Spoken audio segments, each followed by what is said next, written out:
Le score. Le score. Vous devez cru et comprendre que nous aurions un entretien tête-à-tête.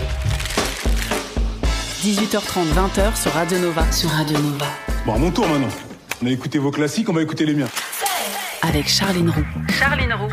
Bienvenue dans le score sur Nova, votre rendez-vous fait de musique, de conversation et qui mêlera exceptionnellement aujourd'hui passement de jambes et figure de style. Ce grâce à une autrice dont le nouveau roman m'a fait rire autant qu'il m'a ébloui. Et c'était pas là un coup d'essai ou une première sélection, c'est excellent, vous l'avez. On lui doit déjà un mot sur Irène, il faut se méfier des hommes nus, de ceux vêtus aussi, mais ça c'est un ajout perso. Un traité de savoir-rire à l'usage des embryons, une interrogation romancée sur la félicité au bureau dans un monde nouveau et un essai rangé parmi mes livres de chevet, Le sexe des femmes, fragment d'un discours belliqueux. Retour au roman aujourd'hui, la fiction étant une notion toute relative, avec Kylian, oui, comme celui que vous imaginez, paru chez Gallimard. Bonjour Anna Krisch. Bonjour Charline. Et merci de passer par ce studio. Merci, ça me fait à vous. Extrêmement plaisir et je suis d'autant plus enthousiaste que j'ai vraiment adoré ce roman. C'est un drôle de livre et un livre drôle dont on va parler et qui a la particularité de comporter en exergue, non pas la citation de Flaubert, Balzac ou whatever, mais de Kylian Mbappé, évidemment. Pourquoi faire autrement quand on a un auteur source, quand on a un auteur aussi exceptionnel à portée de main. Exactement, inspirant. Très, le garçon. Il y a une question rituelle dans cette émission. Quel est ton rapport à la musique dans la vie de tous les jours ? Je déteste travailler en écoutant de la musique, donc ce qui fait que j'en écoute assez peu, parce que je fais ça quand même la majeure partie du temps, mais j'en écoute quand je marche, donc quand même ça m'accompagne tous les jours. Il y a deux écoles. Celles qui, quand elles vont mal, écoutent des chansons extrêmement tristes, histoire d'aller vraiment côtoyer le fond pour aller mieux. C'est à laquelle je fais partie, okay, évidemment. C'était ça ma question, c'est ça. Donc on est donné quand même des raisons suffisantes pour pleurer davantage. Ce serait dommage quand même de s'en priver. Oui. Une sensation tellement délicieuse, toucher le fond. Pas d'écriture en musique, de fait. Vraiment le silence absolu. Silence absolu. Toujours je vais à la bibliothèque. Toujours. Et si quelqu'un, je suis comme vraiment une vieille dame acariâtre, si quelqu'un écoute de la musique et j'entends un tout petit bout, je fais... Tu es donc celle qui fait, chute. Je fais chute. Très bien. On démarre ici en musique, comme chaque jour, et j'ai choisi Just Jack avec ce titre Writer's Block. Le score sur Radio Nova. Nova. Just Jack sur Nova, Writer's Block, soit littéralement, car je suis l'incarnation même du malin, l'angoisse, le syndrome de la page blanche, puisqu'on parle de Kylian, un roman signé Anna Krisch, paru chez Gallimard. Anne est une romancière au succès relatif, mère divorcée, qui a une relation épistolaire avec une banquière avide de voir son compte repasser du côté positif de la force. Alors pour gagner sa vie, elle écrit les livres des autres, elle est ghostwriter et un éditeur lui propose d'écrire la biographie de Kylian Mbappé. Mais ta vie tout personnel que pour raconter la chute, il faut être quand même sacrément balèze. Un personnage qui s'appelle Anne, un roman à la première personne, ghostwriter ou prête-plume, tu l'as été. Ce livre sur Kylian Mbappé, il t'a été commandé. À quel moment est-ce qu'il est devenu autre chose ? Assez vite, un éditeur m'appelle avec lequel j'ai l'habitude de travailler sur des projets de ghostwriting et me dit « Est-ce que tu veux bien m'écrire une biographie de Kylian sur son enfance à Bondy ?» Et je connais vraiment absolument rien au foot. Pour moi, 4-3-3, c'est vraiment un code de coffre-fort. Donc, et il me dit ça. Donc, j'essaye, je vais à Bondy, je traîne à Bondy, et je me rends compte que j'écrirai jamais ce livre sur cette biographie. En revanche, qu'il était peut-être temps d'écrire sur cette activité un peu étrange de ghostwriter, cette double vie-là que je mène depuis 10 ans. Le football et la littérature, c'est la même chose. Le retour narcissique sur investissement en moins, c'est un va-et-vient constant entre deux mondes, celui de la langue, du jeu, de la tactique, celui des coulisses qui obéissent à un capitalisme froid, opaque et cruel, où tous les coups sont permis. Fin de citation. Est-ce que je peux m'aventurer à dire que le livre est moins un constat sur le foot business que sur le monde de l'édition, peut-être ? Oui, je pense que tu fais bien. C'est vrai que je connais... C'est pas du tout ce qui m'intéresse dans le foot. Là, ce qui m'intéressait dans le foot et dans le fait de faire dialoguer le foot et la littérature, c'est que c'est deux disciplines extrêmement codifiées qui fonctionnent toutes les deux sur du symbolique, quoi. Et donc, c'était assez amusant, sauf que c'est vrai que pour la littérature, il y a un système de gratification qui frôle l'absurde, qui est complètement différé, quoi. Un footballeur, il marque, et un stade qui explose. L'écrivain, péniblement, au bout de 200 pages, il marque un petit but et personne ne s'en rend compte. Donc c'est ça qui est très, très compliqué. Et donc ça m'amusait de parler justement de la réussite, ce que c'était que la réussite, et de mettre en relation cette réussite spectaculaire, celle de Kylian, et en miroir la dégringolade de la narratrice. Voir son nom accolé au prénom dont la seule évocation suscite des transes, chez les commentateurs pro ou non, est-ce que ça crée une petite angoisse ou est-ce que ça rend presque invincible au moment où le livre sort ? Ça rend plutôt invincible. J'ai l'impression que son aura ruisselle sur moi, ce qui est complètement faux, ce qui est une idée un peu dingue. Mais c'est vrai que moi, je l'aime beaucoup, Kylian. Je le trouve exceptionnel. Il est intelligent, il a cette grâce, il a cette trajectoire. Et donc forcément, on l'envie, et en tout cas, on envie cette immédiateté, cette réussite incroyable. Donc forcément, ça devient un personnage de roman. Le ghostwriter ou la ghostwriteuse, de l'extérieur, c'est un personnage qui est extrêmement romanesque. Comment est-ce qu'on concilie le fantasme que ça représente et la réalité du métier ? Mais c'est vrai que c'est une figure un peu romanesque, mais toujours un peu sous l'angle du polar. C'est souvent un vieux type un peu désabusé qui fume des cigarios, qui a une bronchite et à qui qu'on appelle au milieu de la nuit pour lui proposer un contrat louche et qui va finir par dénouer un complot mondial. Là, c'est vrai que je le fais plutôt sous l'angle de la loose et du ratage.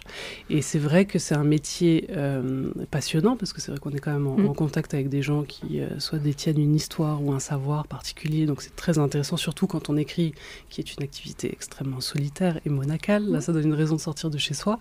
Et donc, c'est vrai que c'est un métier très amusant au début. En tout cas, il y a un frisson à écouter la voix de quelqu'un d'autre et essayer d'en rendre compte. Donc ça, c'est vrai que c'est... Mais c'est vrai que c'est aussi un métier où on peut se perdre, quoi. On a l'impression de devenir un peu un personnage secondaire dans un roman dont on ne connaît pas l'intrigue principale. Le mot d'ailleurs est extrêmement intéressant. Le ghost, le fantôme, c'est plus un vivant et le personnage principal du roman, en l'occurrence, c'est lui-même, elle-même désincarnée. Oui, oui, on finit par perdre cette consistance dans la vie des autres. Donc c'est vrai qu'il y a... Et en plus, après, il y a des hallucinations de Kylian. Donc c'est vraiment un livre hanté. Ouais, littéralement.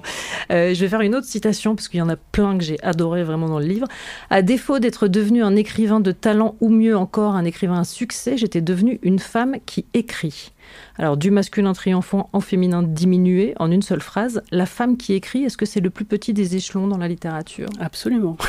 Après, il y a juste le cloporte qui est juste en dessous. Sinon... Non, mais c'est vrai que c'est compliqué. Alors, je voulais raconter, en tout cas, ce que c'était que l'écriture et l'écriture empêchée au féminin. Ça m'intéressait de voir quels étaient les angles morts particuliers au fait d'écrire quand on est une femme, parce que forcément, il y a des conditions matérielles et symboliques qui ne sont pas les mêmes que pour les hommes. Et c'est vrai que j'avais envie de les mettre en scène. Enfin, aujourd'hui, il y a plein d'autrices qui le font. Je sais pas... Mais c'est vrai que cette articulation-là entre la vie, la création, la maternité, l'existence, tout ça... Et quelques injonctions. Et quelques injonctions, évidemment. Ça me semblait être un bon sujet de roman. On poursuit la conversation sur Kylian. Dans un instant, on écoutera aussi Rosalia et tout ça, ce sera juste après la pub. Le score sur Radio Nova. Rosalia et The Weeknd, La Fama sur Nova, un titre que je soumets à Anna Krisch, puisqu'il me semble me souvenir que tu aimes beaucoup Rosalia. Ah oui, je l'adore. Figure féministe par excellence. Ouais. Et puis surtout, j'aime sa musique. Voilà, ça fait vraiment un très bon combo. On parle de Kylian, publié chez Gallimard. Un mot de la couverture illustrée du livre. Il figure un ballon de foot posé sur des livres, un rouge à lèvres ouvert, un pot à crayon, un mug, une boîte de médicaments, une machine à écrire. Ça va falloir qu'on en parle. Une clope qui brûle dans un cendrier, un verre de rouge, une bouteille entamée posée sur un torchon, puisqu'on imagine que la personne qui consomme a dû un peu renverser. Est-ce que ce sont là les ingrédients d'un bon roman ? Je crois. On a parlé du Prozac ? Oui, j'ai dit boîte de médicaments. Un pot de Prozac à ras-bord, ça aide aussi. Et si possible, la bouteille de vin bien remplie aussi. Il faudrait, Mais j'aime le détail du torchon. Ça sent la goutte, ou dans un instant de lucidité, il ne faudrait pas tâcher la table quand même. Mais alors, la machine à écrire, vraiment ? Ah, mais on est sur des vieilles iconographies, donc c'est vrai que la machine à écrire, immédiatement, ça évoque l'écrivain. C'est vrai qu'aujourd'hui, et c'est beaucoup plus chic qu'un ordinateur. Évidemment, j'emploie pas du tout une machine à écrire, mais c'est quand même beaucoup plus joli. Puisqu'on parlait de la bouteille de vin, alcoolique et déprimé, c'est la moindre des choses pour un écrivain. Pour une écrivaine, c'est une tare. La misogynie se cache aussi dans les tylotests ? Mais bien sûr. Je pense que c'est pas, en tout cas, je crois que les femmes sont encore attendues au tournant de la vertu. Culturellement et littérairement parlant. Donc c'est vrai que faire un personnage d'une femme qui se déglingue à l'alcool, c'est pas tout à fait... Ça dérange un petit peu le pacte. Voilà. Dans l'existence et dans les livres encore. Au moment de la sortie du Sexe des femmes, tu disais dans les colonnes du Monde, pour l'instant, c'est la pire partie de moi qui s'exprime quand j'écris, la plus en colère, la plus déprimée. Est-ce que ici aussi c'est toujours le cas. Je n'arrive pas à faire sortir la bonne version. C'est ton toi autrice. Bah si, ça donne des bouquins remarquables. Donc non, mais on ne dit pas que la comédie peut aussi être cathartique. Ouais. Et elle l'est. En tout cas, c'est comme ça que je l'emploie, moi. Oui, parce que le livre est aussi grave par endroits qu'il est hilarant, et ce grâce à un sens de la formule absolument percutant. L'humour, souvent de l'autodérision, pour ne pas dire parfois de l'autodépréciation. Et tu dis dans le livre, si j'étais une figure de style, je serais sans hésitation aucune le Pariponoïan, alors qui est vraiment un mot que j'ai appris pour le coup, et que je vais te laisser expliquer. C'est une figure de style, c'est l'attente trompée, quoi. On attend une chose et une autre vient. Et c'est vrai que le personnage, en tout cas, excelle dans la déception, en tout cas pour elle-même et pour les autres. Elle est catastrophique. Et drôle. Mais alors, de fait, est-ce que l'art de la rupture, c'est de la politesse ou est-ce que c'est un super pouvoir ? Les deux. Les deux, mais c'est plutôt un super pouvoir. C'est vrai que moi, en tout cas, c'est ce que je recherche, c'est justement le point de rupture dont tu parles, le basculement au moment où ça fait vriller la scène, que ce soit dans l'existence ou dans les livres. Et c'est vrai que je cherche ce moment-là par où c'est le plus grotesque, par où c'est le plus drôle, par où on va s'en sortir par le rire. C'est aussi très plaisant de se perdre dans des formules dont on ne sait pas trop si elles sont des choses trappes ou elles sont complètement méta. Par exemple, sur la voie à suivre pour les auteurs, on peut lire « La fiction n'avait de valeur que si elle prenait racine dans le vrai autobiographique. Le moi prévalait partout, tout le temps.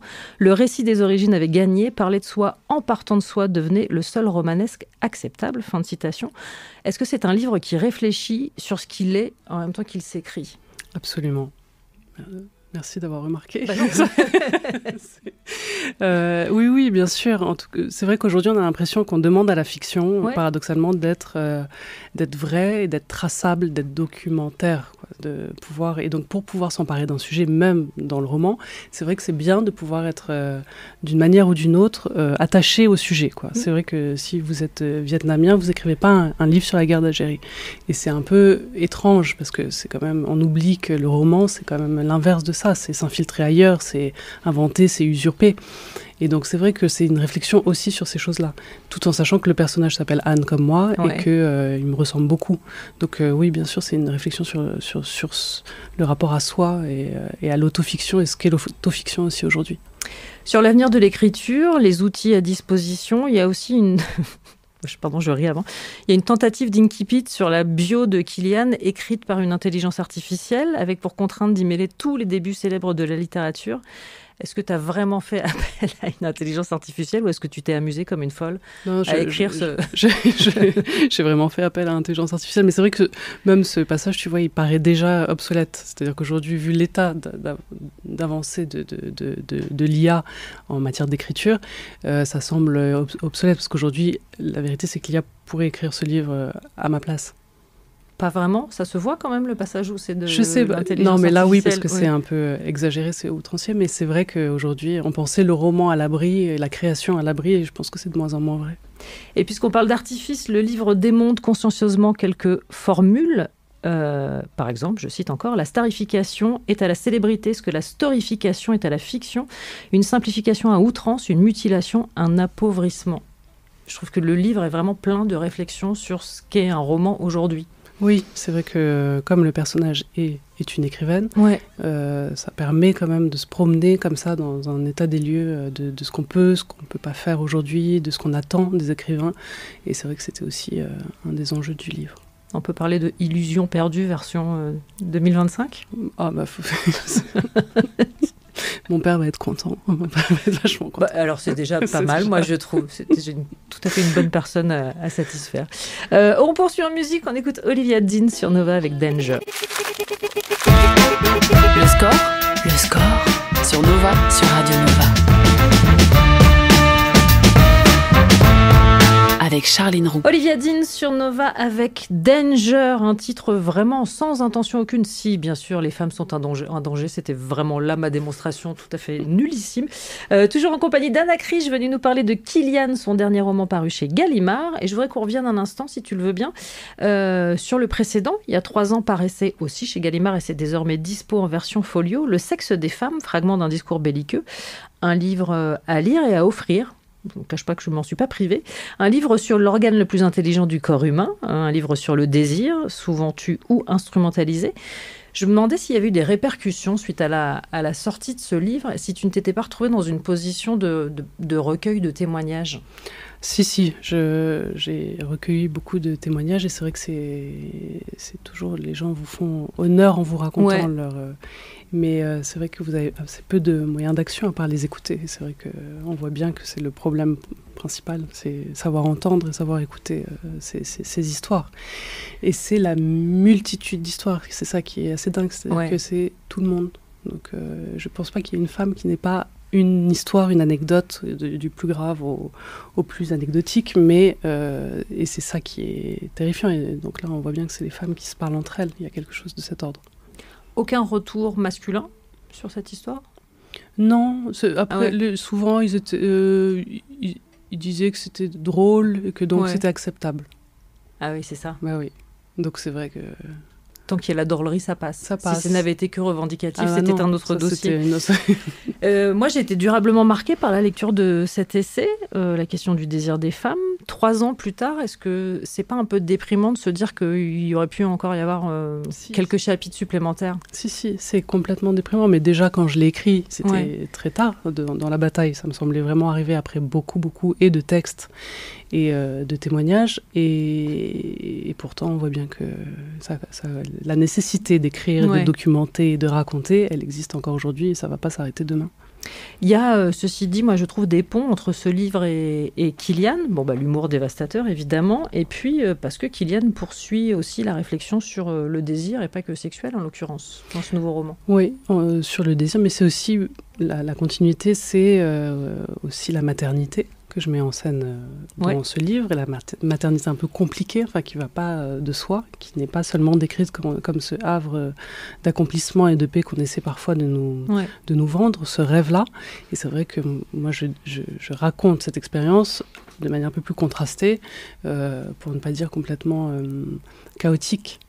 Donc ça, c'était aussi la poursuite de qu'est-ce que c'est qu'être une femme, quoi. Ouais, moi, j'avais justement noté ici ce que tu disais sur la maternité dans le sexe des femmes. La maternité est une matière hautement inflammable qui se manipule avec des gants amiantés, un périmètre de sécurité, de récit autorisé l'entoure. Il faut apprendre à maîtriser le champ lexical de l'émerveillement, de la joie et de l'épanouissement. C'est-à-dire que vraiment, ce qu'on sent aussi en miroir dans ces 2 livres, c'est que la médiocrité n'est pas autorisée en matière de maternité. Non, la médiocrité, non, mais c'est comme on attend toujours des femmes et qu'elles soient douces et généreuses et morales. On compte beaucoup sur leur sens moral alors qu'il faudrait pas. Mais c'est vrai ça paraît plus tout à fait révolutionnaire aujourd'hui de dire que la maternité, ça peut être compliqué, en tout cas cette expérience-là. Mais là aussi, c'est pas mal de le rappeler. Ouais. Voilà. Et puis c'est pareil sur la charge mentale et tous ces nouveaux mots. C'est vrai que c'est des expériences qui sont aujourd'hui catégorisées comme les expériences de bonnes femmes, donc assez peu racontées par les hommes. Mais c'est vrai que si c'était les hommes qui vivaient la charge mentale, ce serait un mythe fondateur, quoi. Et s'ils accouchaient, il y aurait déjà des cours de la péridurale à l'école. Enfin, tu vois, c'est quand même...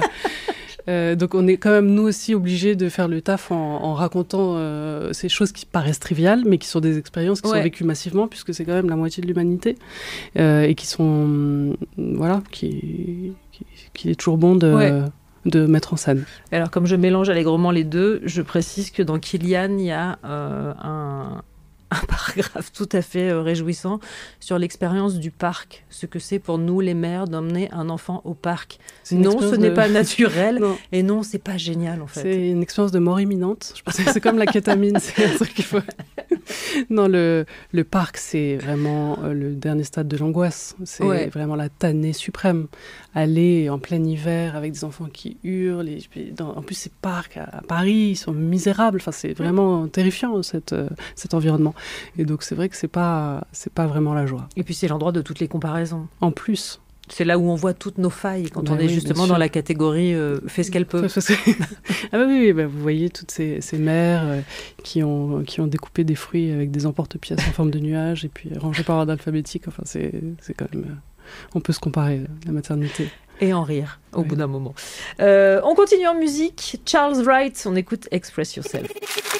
Le score sur Radio Nova. Charles Wright sur Nova. Ouh là là, dis donc, je l'ai vraiment dit en fourchant. C'est-à-dire vraiment ambiance chamallow dans la bouche. Express Yourself, là, c'est plus facile à dire. Toujours en compagnie d'Anna Krisch, qui est venue nous parler de Kilian, son dernier roman, paru chez Gallimard. Et je voudrais qu'on revienne un instant sur ton parcours d'autrice. J'aime bien le dire comme ça fait sérieux. Ça fait très sérieux. Le goût de l'écriture, il t'est venu quand ? Le goût de l'écriture, je pense qu'il est venu en même temps que le goût de la lecture. Ouais. C'est-à-dire que quand on se rend compte des pouvoirs magiques de la fiction, on a envie de reproduire. Enfin, on a à la fois envie de continuer à lire pour retrouver ce sentiment. Et en tout cas, moi, j'ai eu envie de continuer cette expérience magique par l'écriture. T'as été une grande lectrice enfant ? Je n'aimais pas lire, mais j'étais une non-lectrice contrariée. Mes parents me forçaient, ils m'enfermaient dans les pièces pour vraiment me... Et puis ça a pris, ça a fini par... Ça marche. Ça marche, donc il faut forcer les enfants. Il faut les enfermer dans des pièces sombres avec un livre. Mais est-ce qu'il y a cependant une autrice, un auteur qui a été comme une sorte d'épiphanie ? Alors après, c'est pareil, c'est des livres, mais c'est souvent des livres qui sont dans le cursus scolaire. Alors, c'est La Nuit des Temps de Barjavel. Alors, après, c'est des livres courts de Stefan Zweig. C'est vrai que tout ça vous porte. C'est Les Liaisons dangereuses. C'est Le Portrait de Dorian Gray. C'est ces espèces de livres comme ça qui vous propulsent dans un autre monde et qui est en même temps le vôtre. Et donc, qui vous montrent à quel point le récit peut être extraordinaire, quoi. Donc ça, c'est... Et puis après, oui, en grandissant... beaucoup de 19e siècle, parce que c'est ça l'apprentissage dans le cursus scolaire de français, et puis après la découverte des auteurs, des Américains, et puis voilà, on était partis. Tu te souviens des premières histoires que tu inventais ? Alors moi, j'ai un carnet que j'ai toujours, j'avais 8 ans, je l'appelais le carnet pour mon premier roman. C'était vraiment... Il y avait 2-3 mots à chaque fois comme ça. Donc j'avais le désir d'écrire depuis que je suis toute petite, mais j'ai mis du temps à le concrétiser. C'est-à-dire entre le moment où le désir d'écrire et l'écriture du premier livre, il s'en est passé des années. Mais alors, à quel moment est-ce que cet humour ravageur qui te caractérise est entré dans ton écriture ? C'était très tôt, tu crois ou...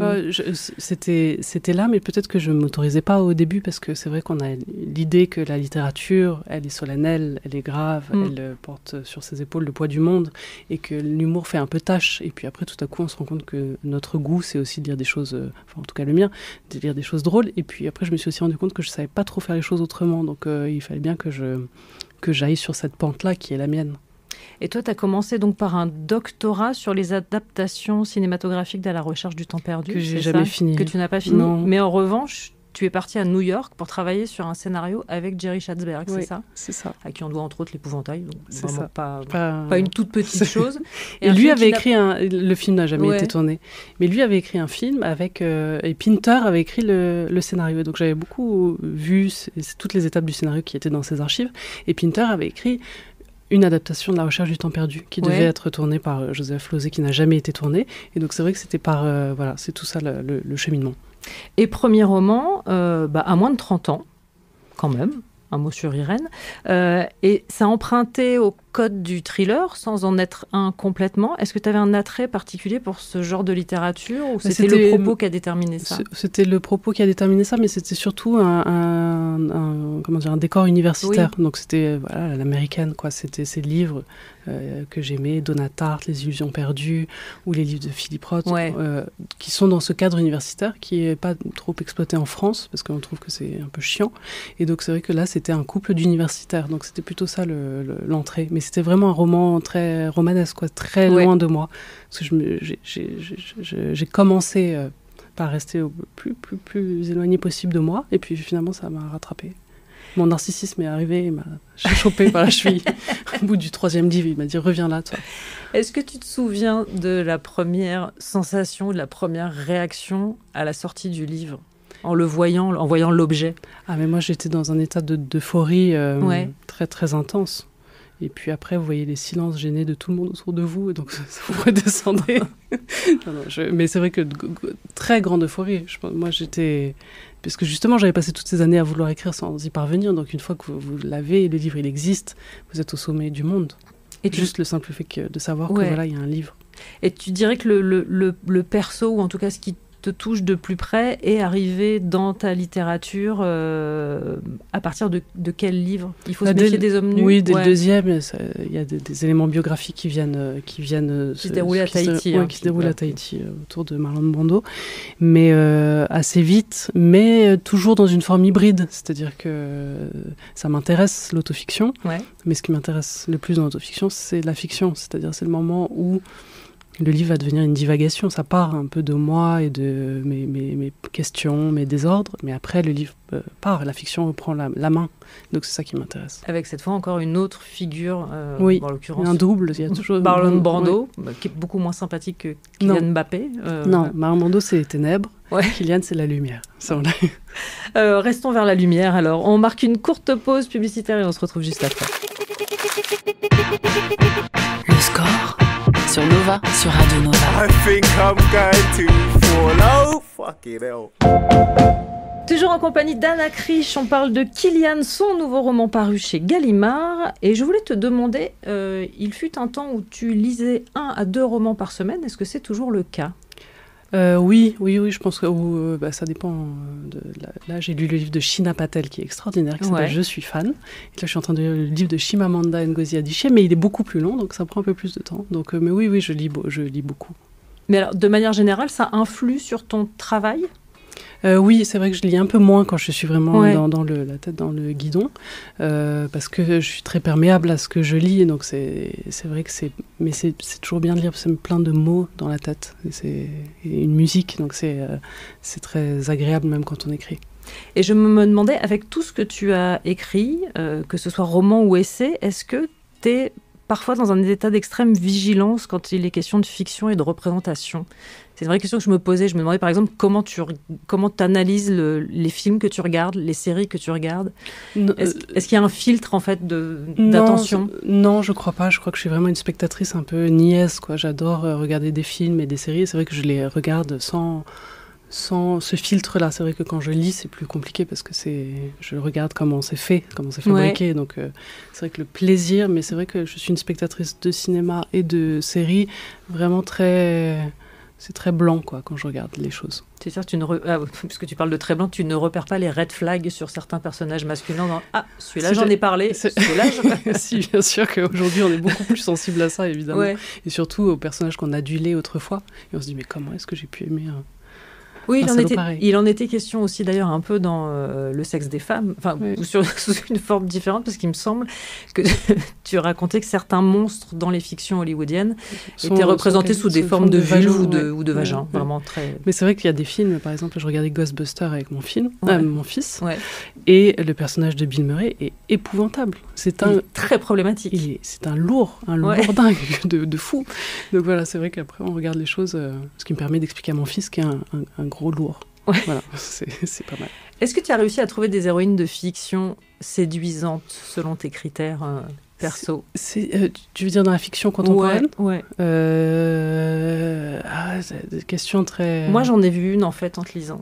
Ouais. Fleabag. Ah bah oui, bien sûr, Fleabag. Ou Larry David, moi, c'est mes deux références, qui sont aussi deux représentants de l'autofiction, et qui montrent bien que l'autofiction, qui peut aussi être vue comme le territoire du pathos nombriliste, peut aussi être la voie royale de la comédie. En tout cas, c'est la même chose que j'essaie de faire. Mais oui, Fleabag, bien sûr.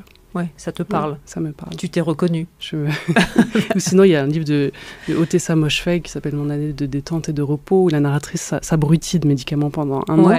Et là aussi, je me reconnais assez dans cette héroïne-là.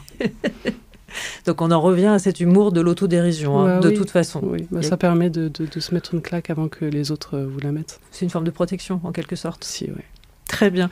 On termine en musique. Alors, je t'annonce que tu vas être en charge de la playlist de la dernière demi-heure de l'émission. D'accord. Ne t'inquiète pas, ça sera vraiment sans douleur, j'espère. Moi, j'ai choisi pour terminer Kélis avec Good Stuff.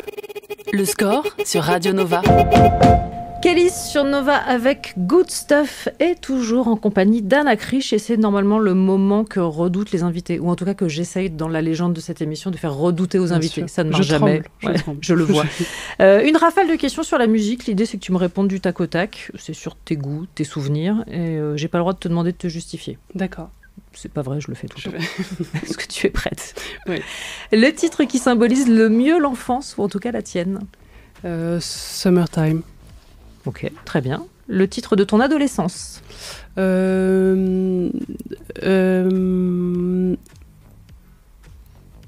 Benz, je crois. De NTM ? Ouais. Parfait. Ton hit de karaoké ou de douche en cas d'extrême timidité ? Toujours un Céline Dion. Hein. Ouais. Ouais. Le valeur sûre du karaoké, ouais. Quoi. Très bien. Le titre qu'on serait peut-être surpris de trouver dans tes playlists ? Alors moi, il y a plein de trucs inavouables dans mes playlists qui tournent en boucle. Là, j'ai une obsession pour Bad Bunny. Enfin, j'en ai pas honte, d'ailleurs. Ah non, c'est pas honte, Bad Bunny, c'est super. C'est super. Puis, c'est-à-dire qu'on le voit en même temps tellement sur les campagnes de pub qu'il se rappelle notre bon souvenir. Le titre qui te propulse immédiatement sur la piste de danse ? Ma Benz, toujours. Voilà. Et le titre qui t'en fait immédiatement sortir ? Hotel California, c'était la chanson de fin de soirée à Tahiti, donc dès que ça sonnait la fin de soirée. Parfait. Ta chanson de comédie musicale préférée ? Chantons sous la pluie, Singing in the Rain. Très bien. Le titre que tu as le plus écouté ces derniers jours ? Bad Bunny, je crois. Pitoro des Cocos. Allez. Et la chanson dont tu as un mal de chien débarrassé une fois que tu l'as en tête ? Catégorie pénible. Catégorie hyper pénible. Ouais.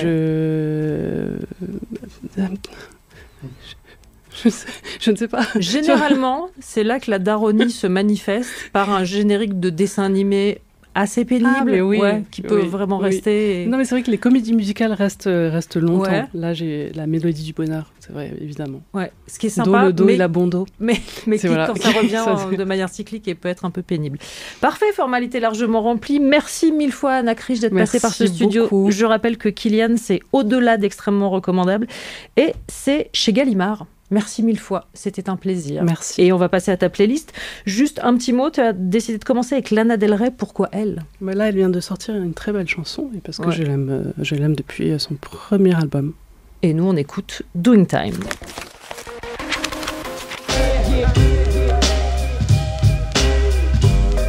Le score sur Radio Nova. À retrouver en podcast sur nova.fr.